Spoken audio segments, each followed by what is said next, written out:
How to make chocolate for a chocolate box. Today I'm going to be making 4 different types of chocolates. The first one's going to be a round chocolate.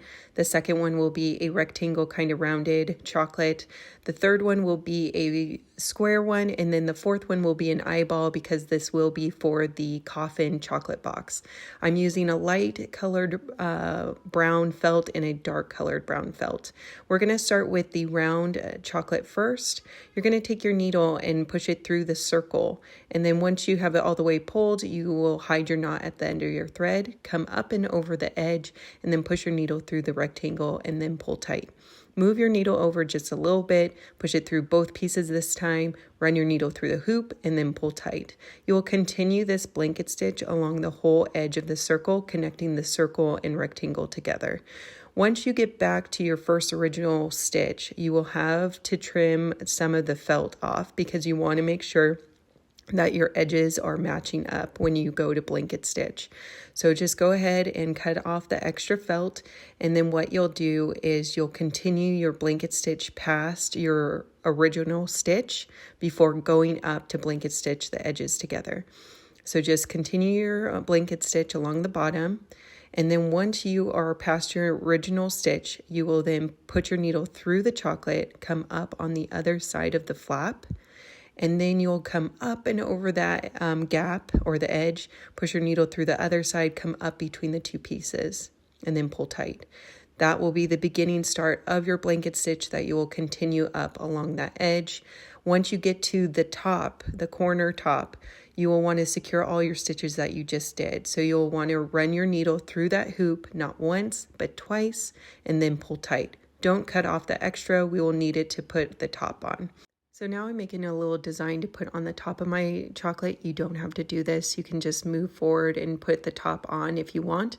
But I'm just going to make a little black heart on top of this one. I'm securing it by coming up from the back side and running my needle along the edge of the heart and then pushing it down into the black felt.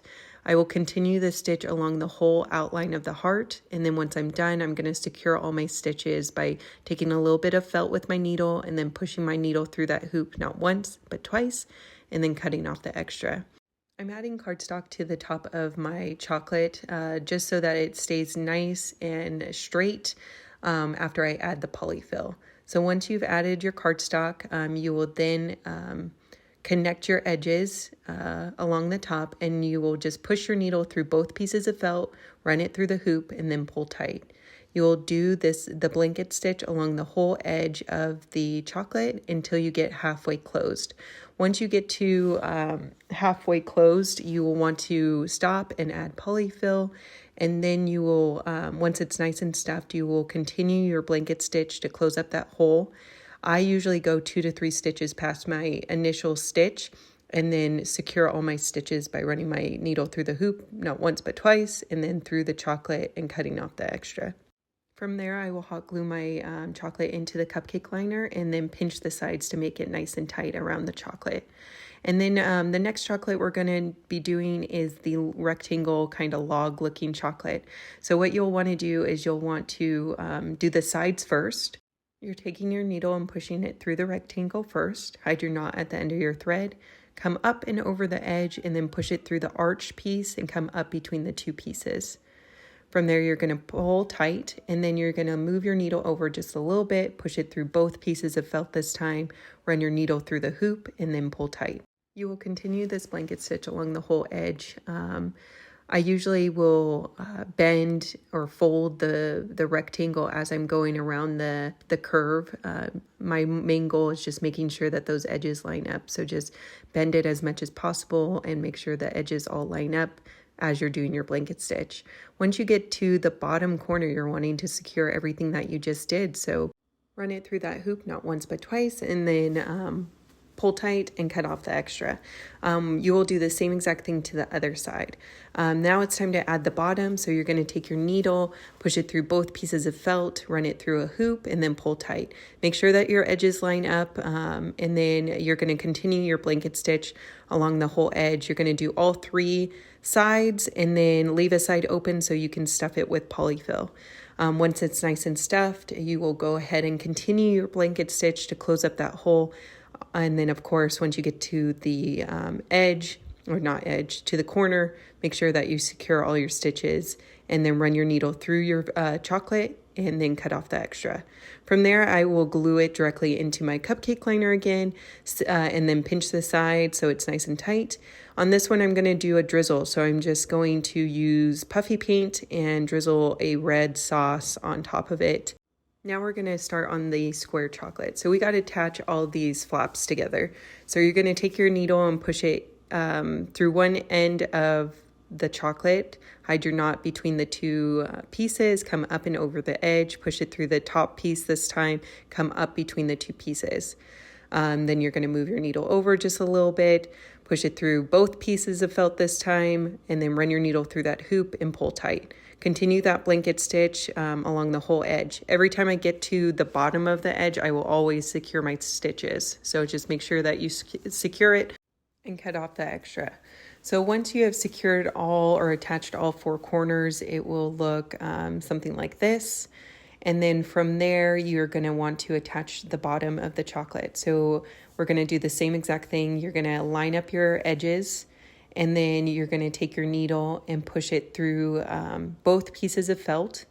And then you're going to run your needle through that hoop and then pull tight. You'll move your needle over just a little bit and then push it through again, both pieces of felt, run it through the hoop, pull tight. You're going to blanket stitch along the whole edge of all three sides. Leave one side open so that you can stuff it with polyfil. But once you have it nice and stuffed, you will continue your blanket stitch and then make sure that you secure it at your last corner and then cut off the extra. Now, if you're going to do any kind of designs on top of your chocolates, you're going to want to do that before you start putting the chocolate together. So for one of my chocolates, I did a spider, which looks like this. I did all of that prior to putting it all together. For this one, I'm going to do a spider web with puffy paint. So I made the mistake of doing this before I glued it into the cupcake liner. Make sure you don't do that. Glue it into the cupcake liner and then do your puffy paint, because it's just going to be a mess. I'm impatient. I don't want to wait for it to dry. So I'm just like sticking it in there, and my fingers are getting it all messy. But make sure you glue it first and then do your design. So now we're going to go on to the eyeball. I'm taking my template and outlining it onto white felt and then moving on to outline the pupil of the eye. I'm going to go ahead and attach this by taking my needle on the back side, coming up along the edge of the circle, dropping my needle into the black felt before pushing it to the back side. I will continue that stitch along the whole edge of the black circle, and then I'm going to concentrate on making the color of the eye. So I'm drawing a little circle in the pupil so I can follow it as I stitch, but I'm going to take my needle and come up from the back side and then make a stitch along following the outline of the circle. So push your needle back down into the eyeball. And then this time, when you come back up, you're going to come up a stitch length away from your last stitch. And then you're going to go backwards, back to the previous stitch that you just did. This is the back stitch, and you will continue to do this along that whole circle. Now I will keep going around this circle, getting wider and wider so that the eye color will start to stand out. From there, we're going to start to cinch the eye together. So you're going to do a running stitch along the whole edge of the circle, just going in and out of the felt and pulling your string as you're doing it, kind of cinching it as like a bag. Once you get it nice and cinched, you're going to add your polyfill, and then you're going to run your needle through all those humps that you just made until you get back to your first initial stitch. Just go ahead and cinch it closed as you're going, and then secure all your stitches. Now it's time to make the veins of the eye, which is just stitching the letter Y. I do 5 of them on this eyeball, but you come up from the bottom and you just are following your Y outline and just making little stitches. I don't go all the way down to the bottom of the eye. I do all my stitches really close. I feel like it saves on your thread because you have all that polyfill in there. So you're just creating your Ys along the edge of the eyeball, and then securing all your stitches once you're done. And then I'm gluing my eyeball into my cupcake liner, and that's it. You can find this template in my Etsy store with the coffin chocolate box. I hope it was helpful.